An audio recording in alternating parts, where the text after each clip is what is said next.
नमस्कार भैया, विद्या भारती की वीडियो ऑनलाइन क्लास में आप सभी का स्वागत है। आज हम कक्षा 10 विषय विज्ञान पाठ 1 रासायनिक अभिक्रिया में समीकरण जो नई एनसीईआरटी की जो पुस्तक इस बार लागू हुई है उसके अंतर्गत प्रथम अध्याय का हम अध्ययन शुरू करते हैं।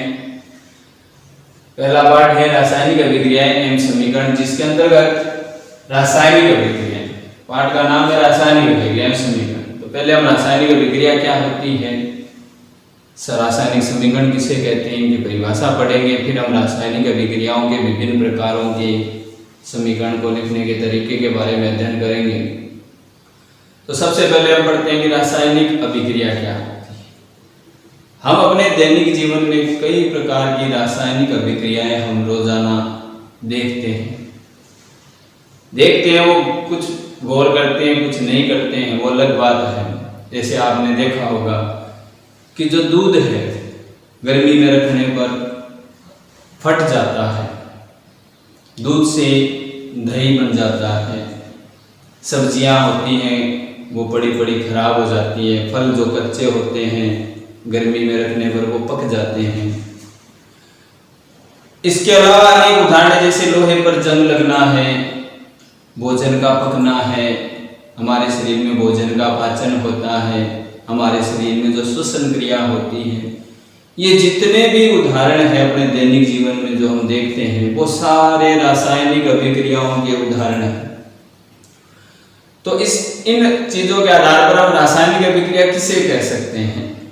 तो रासायनिक अभिक्रिया की परिभाषा क्या होगी, तो रासायनिक अभिक्रिया की परिभाषा क्या होगी कि जब 2 या 2 से अधिक पदार्थ, जब कोई भी 2 या 2 से अधिक पदार्थ जब मिलकर कुछ नए गुण धर्म वाले, जब नया पदार्थ बनेगा उसका गुण धर्म जो होगा वो जो मिलने वाले पदार्थ है उनके गुण धर्म से पृथक होंगे, यानी वो उनके गुण धर्म बदल जाएंगे। नया पदार्थ बनेगा, उनके गुण धर्म अलग होंगे, पुराने जो अभिकारक हैं जो अभिक्रिया में भाग लेते हैं उनका गुण धर्म अलग होगा। तो नए गुण धर्म वाले नए पदार्थ का निर्माण करते हैं जिन्हें भौतिक विधियों से, भौतिक विधियां जैसे चुनना, उदर्वपातन, आश्वन, वाष्पीकरण, इन विधियों से उनको वापस पृथक नहीं किया जा सकता। भौतिक विधियों से उन मिले हुए पदार्थों से जो नया पदार्थ बनते हैं उससे वापस भौतिक विधियों द्वारा पृथक करके पूर्व प्रारंभिक पदार्थ प्राप्त नहीं किए जा सकते। तो भौतिक विधियों द्वारा जिन्हें पुनः प्रारंभिक पदार्थ में नहीं बदला जा सकता उसे हम क्या बोलते हैं, रासायनिक अभिक्रिया कहते हैं। तो 2 या 2 से अधिक पदार्थ जब मिलते हैं उससे नए गुण धर्म वाले पदार्थ, नए पदार्थ का निर्माण होता है जिन्हें हम भौतिक विधियों द्वारा प्रारंभिक पदार्थ में वापस नहीं बदला जा सकता। वह विधि कौन सी कहलाती है, रासायनिक अभिक्रिया कहलाती है। ये जो क्रिया होती है उसे हम रासायनिक अभिक्रिया कहते हैं। तो ये तो रासायनिक अभिक्रिया की डेफिनेशन होगी, परिभाषा होगी। जैसे उदाहरण है कि मान लीजिए H2 है, हाइड्रोजन गैस है, H2 मतलब हाइड्रोजन गैस और ऑक्सीजन गैस जब दोनों मिलती हैं, जब हाइड्रोजन गैस में ऑक्सीजन गैस मिलती है तो दोनों मिलकर क्या बनाती है, जल का निर्माण करती है।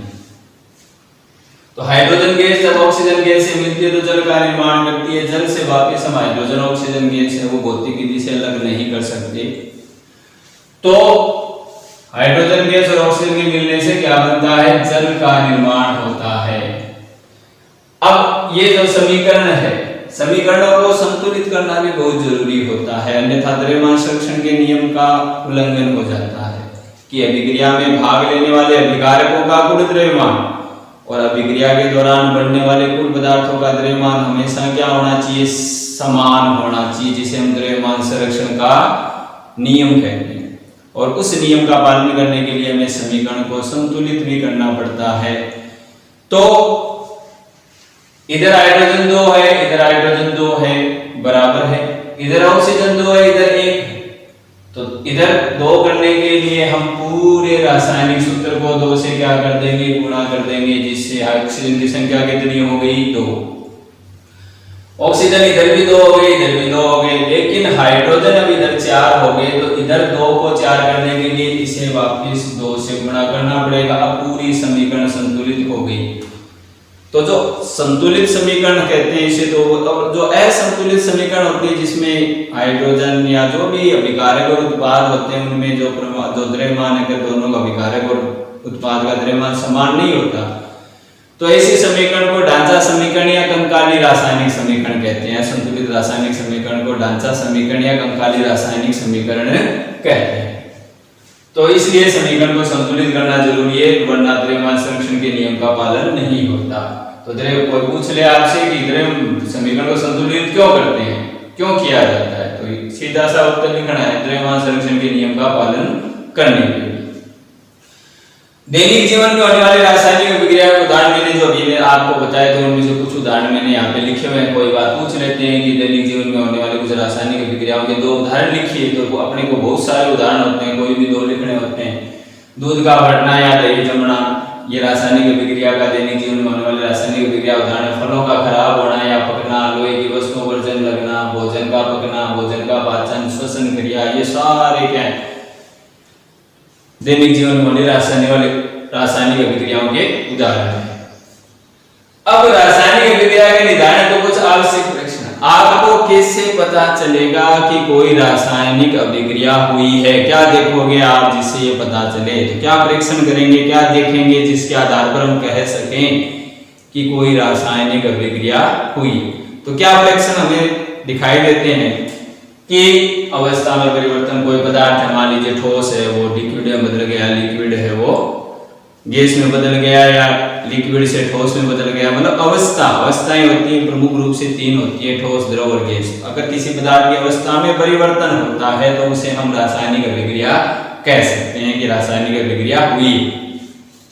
रंग में परिवर्तन, कोई पदार्थ है उसके रंग में परिवर्तन हो जाए,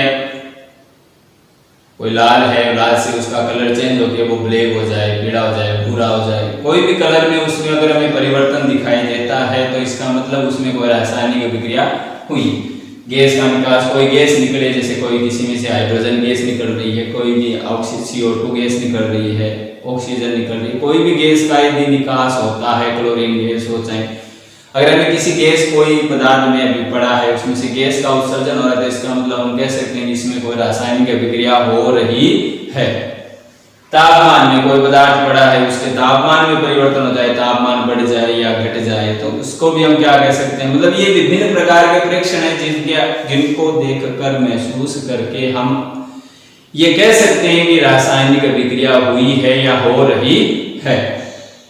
तो ये परीक्षण याद रखना कि किन प्रेक्षणों के आधार पर हम कह सकते हैं रासायनिक अभिक्रिया को, तो ये प्रेक्षण है जिनको देखकर हम कह सकते हैं। अब हम कुछ क्रियाकलाप देखते हैं जिनमें ये विभिन्न प्रकार के प्रेक्षण हम नोट करेंगे कि किसमें क्या परिवर्तन हो रहा है। क्रियाकलाप आपकी किताब में पुस्तक में दिए हुए उन क्रियाकलापों को हम पढ़ते हैं। जैसे सबसे पहला क्रियाकलाप दिया हुआ है कि मैग्नीशियम रिबन का वायुमंडल है। मैग्नीशियम रिबन आता है, मैग्नीशियम रिबन का एक हम छोटा सा टुकड़ा हम काट लेते हैं, 2 सेंटीमीटर 4 सेंटीमीटर जितना भी है हम काट लेते हैं उसमें से, और उसे पहले रगड़कर साफ करते हैं। पहले रगड़कर साफ क्यों करते हैं, ताकि उस पर कोई यदि अशुद्धियां लगी हुई है तो वो दूर हो जाए, ताकि हम जो प्रयोग में मैग्नीशियम काम में ले रहे हैं वो मैग्नीशियम ही हो, उस पर कोई अशुद्धि लगी है तो वो दूर हो जाए। इसलिए अशुद्धियों को दूर करने के लिए उसे रेगमाल से रगड़कर हम क्या करते हैं, साफ करते हैं। और फिर हम उसे चिमटी से पकड़ते हैं और चिमटी से पकड़कर हम उसे आग में जलाते हैं, लैंप के अंदर जलाते हैं। तो मैग्नीशियम लिया और उसको हमने जलाया। जलाने का मतलब होता है किसी चीज को जलाना, मतलब ऑक्सीजन से अभिक्रिया कही जाती है। तो मैग्नीशियम जब जलेगा उसका दहन होगा, तो दहन होगा तो वो मैग्नीशियम ऑक्सीजन के साथ अभिक्रिया करेगा और वो श्वेत रंग की चमकदार लौ के साथ में जलता है। ये परीक्षण है कि कैसे लौ के साथ, श्वेत चमकदार लौ के साथ जलता है। और जलने के बाद में हमें श्वेत रंग की, सफेद रंग की राख प्राप्त होती है। और वो जो राख प्राप्त होती है वो कौन होता है, मैग्नीशियम ऑक्साइड। वो जो राख प्राप्त हो रही है वो किसकी हो रही है, मैग्नीशियम ऑक्साइड की प्राप्त हो रही है। तो हमें मैग्नीशियम ऑक्साइड की राख प्राप्त होती है। तो मैग्नीशियम का दहन होता है तो उससे मैग्नीशियम ऑक्साइड का श्वेत रंग का चूर्ण प्राप्त होता है और वो श्वेत रंग की चमकदार लौ के साथ जलता है। तो पहला क्रियाकलाप ये हो गया जिसमें श्वेत द्रव चमकदार लोहे के साथ हो जाता है और हमें ऑक्सीजन से विक्रिया के दौरान जो राख प्राप्त होती है वो कौन सा उत्पाद होता है? मैग्नीशियम। अब ये अभिक्रिया भी क्या है? संतुलित नहीं है। ऑक्सीजन गैस का सूत्र O2 होता है, मैग्नीशियम का Mg होता है, बन रहा क्या है? Magnesium oxide. संतुलित करना जरूरी है। मैग्नीशियम इधर एक है, इधर एक, इधर ऑक्सीजन 2 है, उधर 1 है, तो उधर 2 करने के लिए इस पूरे को 2 से हम क्या कर देंगे? गुणा कर देंगे, तो ऑक्सीजन बराबर हो गया। लेकिन मैग्नीशियम कितने हो गए? अब 2, इधर 2 करने के लिए हम क्या करेंगे? 2 से मैग्नीशियम को गुणा कर देंगे, दोनों तरफ संतुलित हो गई। ये संतुलित समीकरण हो गई। समीकरण का संतुलित करना बहुत जरूरी है। तो ये पहला क्रियाकलाप हो गया। दूसरे क्रियाकलाप में हम देखते हैं लेड नाइट्रेट। लेड मतलब Pb, नाइट्रेट मतलब NO3। लेड की संयोजकता होती है 2, नाइट्रेट की संयोजकता होती है 1। तो लेड नाइट्रेट का सूत्र क्या होगा? Pb2। 2 किस पे लगेगा? NO3 पे। संयोजकता उल्टी लगती है, 9th क्लास में आपने पढ़ा है। तो लेड नाइट्रेट का सूत्र होता है PbNO3 का होल टू है। ये लेड नाइट्रेट है। पोटेशियम आयोडाइड, पोटेशियम की संयोजकता भी 1 होती है, आयोडाइड की संयोजकता भी 1 होती है, इसलिए इसका सूत्र होता है Ki, पोटेशियम आयोडाइड। अब जब लेड नाइट्रेट पोटेशियम इसका हम लिक्विड लेंगे AQ, ये जलीय विलयन होता है। ये जलीय विलयन पदार्थ की भौतिक अवस्थाओं को अगर हम दर्शाते हैं तो ठोस होता है, उसको हम S से दर्शाते हैं। कोई पदार्थ यदि हम काम में ले रहे हैं वो ठोस अवस्था में, तो उसको हम S लिखते हैं, सॉलिड। अगर द्रव होता है तो हम उसको लिक्विड लिखते हैं, L। और यदि कोई गैस होता है तो हम लिखते हैं G, गैस। अगर कोई पदार्थ जल में घुला हुआ है, जलीय विलयन है, कौन सा विलयन है? जलीय विलयन, उसको बोलते हैं हम एक्वस। जलीय विलयन को अंग्रेजी में कहा जाता है एक्वस, तो इसको लिखते हैं AQ। है ये द्रवीय, ये होते दोनों द्रवीय है, लेकिन ये जलीय विलयन में कोई पदार्थ जल में घुला तो उसको एक्वस बोलते हैं। एक्वस को AQ से दर्शाते हैं। तो लेड नाइट्रेट की भौतिक अवस्था AQ लिखते हैं। पोटेशियम आयोडाइड की भी भौतिक अवस्था AQ, क्योंकि ये जलीय विलयन है, दोनों लिक्विड है। L नहीं लिखते हैं, इसको AQ लिखते हैं। जब बढ़ता है तो बढ़ने के पश्चात दोनों अभिक्रिया करेंगे। अभिक्रिया करने के बाद में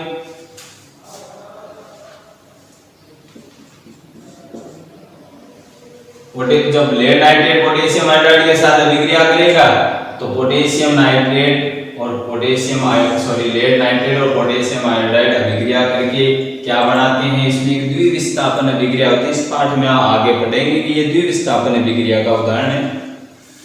तो लेड नाइट्रेट जो पोटेशियम आयोडाइड के साथ अभिक्रिया करेगा तो इनमें आयनों का आदान प्रदान होगा और नया पदार्थ क्या बनेंगे? ये जो अभिक्रिया में भाग लेते हैं इनको अभिकारक कहते हैं। इनको क्या बोलते हैं? अभिकारक। और जो अभिक्रिया के दौरान बनते हैं उनको क्या बोलते हैं? उत्पाद। तो उत्पाद क्या बनेंगे? पोटेशियम नाइट्रेट बनेगा और लेड आयोडाइड बनेगा, नए पदार्थ बन गए। अब ये जो पोटेशियम नाइट्रेट है ये जो जलीय विलयन के रूप में होगा तो इसको तो हम AQ दर्शाएंगे, AQ लिखेंगे इसके आगे भौतिक अवस्था। और जो लेड आयोडाइड है ये ठोस अवस्था में ठोस अवक्षेप के रूप में प्राप्त होता है, श्वेत रंग के अवक्षेप के रूप में प्राप्त होता है, अवनीत अवस्था में अलग परत बना लेता है, तो इसलिए इसको ठोस S से प्रदर्शित करेंगे। तो इसमें देखो अवस्था परिवर्तन, ये दोनों लिक्विड है, इसमें क्या बन रहा है? ठोस होता है। ठीक है, इसमें रंग में परिवर्तन भी होता है। तो ये जो विभिन्न प्रेक्षण जो हम देख रहे हैं वो इन क्रियाकलापों में हम समझने का प्रयास करेंगे। इसमें रंग परिवर्तन भी होता है, वो द्रव से ठोस भी बन रहा है, तो अवस्था का परिवर्तन भी हो रहा है, गैस का उत्सर्जन भी होता है, जैसे अगला पढ़ेंगे उसमें गैस का उत्सर्जन होगा। तो इस प्रकार से ये विभिन्न जो पदार्थ होते हैं ये विभिन्न प्रकार की अभिक्रियाएं प्रदर्शित करते हैं, विभिन्न प्रकार के क्रियाकलाप प्रदर्शित करते हैं, परिवर्तन प्रदर्शित करते हैं, जिनको प्रेक्षण करके हम ये कह सकते हैं कि विभिन्न रासायनिक अभिक्रियाएं हुई। अब हम बात करते हैं कि इसमें ये ठोस बना, ये अवक्षेप बना। परीक्षा में कई बार प्रश्न आता है कि लेड नाइट्रेट की अभिक्रिया जो पोटेशियम आयोडाइड के साथ कराते हैं तो करवाते हैं तो उस अभिक्रिया में अवक्षेप किसका बनता है? तो याद रखना लेड आयोडाइड का बनता है, श्वेत रंग का अवक्षेप। अवक्षेप का मतलब होता है, अवक्षेप को किससे दर्शाते हैं हम? नीचे तीर की ओर जो दर्शाया जाता है उसको अवक्षेप के माध्यम से दर्शाया जाता है, नीचे तीर। और अगर हम किसी चीज में ऊपर तीर का निशान लगाते हैं, गैसीय अवस्था, कोई गैस का उत्सर्जन होता है, उसको ऊपर तीर की ओर द्वारा प्रदर्शित किया जाता है। तो ये हो गया। अब तीसरा जो क्रियाकलाप है, दानेदार जिंक की अम्ल के साथ होने वाली अभिक्रिया। जब दानेदार जिंक होता है ठोस, ये धातु है, जिंक क्या है? एक धातु। और जब धातु की कोई भी अभिक्रिया, कोई भी धातु जब अम्ल के साथ अभिक्रिया करता है तो गैस का उत्सर्जन होता है। कौन सी गैस का? Hydrogen gas. धातु की अम्ल के साथ होने वाली अभिक्रिया में हाइड्रोजन गैस का उत्सर्जन होता है, हमेशा याद रखना। अब जैसे हमने धातु यहाँ पे क्या ली है? जिंक।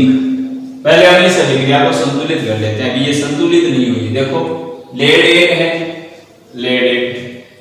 अब ये जो असंतुलित अभिक्रिया, मैंने पहले भी कहा था कि कोई भी जब अभिक्रिया असंतुलित होती है तो उसको हम कंकाली रासायनिक समीकरण या ढांचा समीकरण कहते हैं। परीक्षा में प्रश्न आता है कंकाली रासायनिक समीकरण किसे कहते हैं? तो असंतुलित रासायनिक समीकरण को हम कंकाली रासायनिक समीकरण या ढांचा समीकरण कहते हैं, याद रखना। और द्रव्यमान संरक्षण के नियम का पालन करने के लिए ही समीकरण को संतुलित किया जाता है। परीक्षा में प्रश्न आ जाता है, पीछे भी बताया था कि क्यों करते हैं किसी भी रासायनिक अभिक्रिया को संतुलित क्यों किया जाता है? द्रव्यमान संरक्षण के नियम का पालन करने के लिए, स्थिर अनुपात के नियम का पालन करने के लिए। तो इधर लेड एक है, उधर एक है, बराबर। इधर नाइट्रेट के दो अणु है, या ये हम कहते हैं नाइट्रोजन 2 है, ऑक्सीजन 6 है। इधर क्या है? नाइट्रेट का एक अणु है। तो इसको 2 करने के लिए क्या करेंगे? इस पूरे को 2 से गुणा करेंगे, कभी भी नीचे नहीं लगाते, वरना वो रासायनिक सूत्र परिवर्तित हो गया, वो गलत हो गया। आगे हम गुणा कर सकते हैं चाहे जितने से, लेकिन सूत्र में परिवर्तन नहीं कर सकते। तो ये नाइट्रेट 2 हो गए। अब पोटेशियम कितने हो गए? 2। इधर पोटेशियम कितना है? 1। तो इधर पोटेशियम 2 करने के लिए इधर 2 से गुणा करें। अब आप सारे लिख सकते हो, ये समीकरण संतुलित हो गए। लेड 1 है, इधर की भी 1, लेड 1 है। नाइट्रोजन के अणु 2 है, नाइट्रोजन के अणु 2 हो गए। ऑक्सीजन 3 दूनी 6, 3 दूनी 6 हो गए। पोटेशियम 2 है, इधर पोटेशियम 2 हो गए। आयोडाइड है वो 2 है, इधर आयोडाइड 2 हो गए। तो दोनों तरफ बराबर हो गया। अब समीकरण क्या हो गया? संतुलित। दोनों तरफ का द्रव्यमान क्या हो जाता है? समान। अब क्रियाकलाप 3 है कि दानेदार जिंक के टुकड़े लेंगे, एक फ्लास्क लेंगे, शंक्वाकार फ्लास्क ले लेंगे, उसमें दानेदार जिंक के टुकड़े डाल दिए और हमने उस फ्लास्क में थोड़ा सा अम्ल ले लिया। अम्ल आप चाहे HCl ले लो, चाहे H2SO4 ले लो। जैसे जिंक लिया और हमने अम्ल ले लिया H2SO4। एक चीज हमेशा ध्यान रखना कि अम्ल जो भी उपयोग में लेते हैं प्रयोगशाला में, कभी भी हाथ पर नहीं गिरना चाहिए, शरीर पर नहीं गिरना चाहिए, कपड़ों पे नहीं गिरना चाहिए, वरना आपके घाव हो सकते हैं, क्योंकि अम्ल है वो शरीर को नुकसान पहुंचाते हैं। तो अम्ल का उपयोग बहुत सावधानी से, अम्ल क्षार तो प्रयोगशाला में विशेष सावधानियां रखनी होती है, क्योंकि रसायन होते हैं वो शरीर के लिए काफी हानिकारक होते हैं। तो जिंक प्लस H2SO4, जिंक को जो H2SO4 के साथ अभिक्रिया करेगा तो लवण बनेगा। लवण कौन सा बनेगा? Zinc sulphate. Zinc sulphate,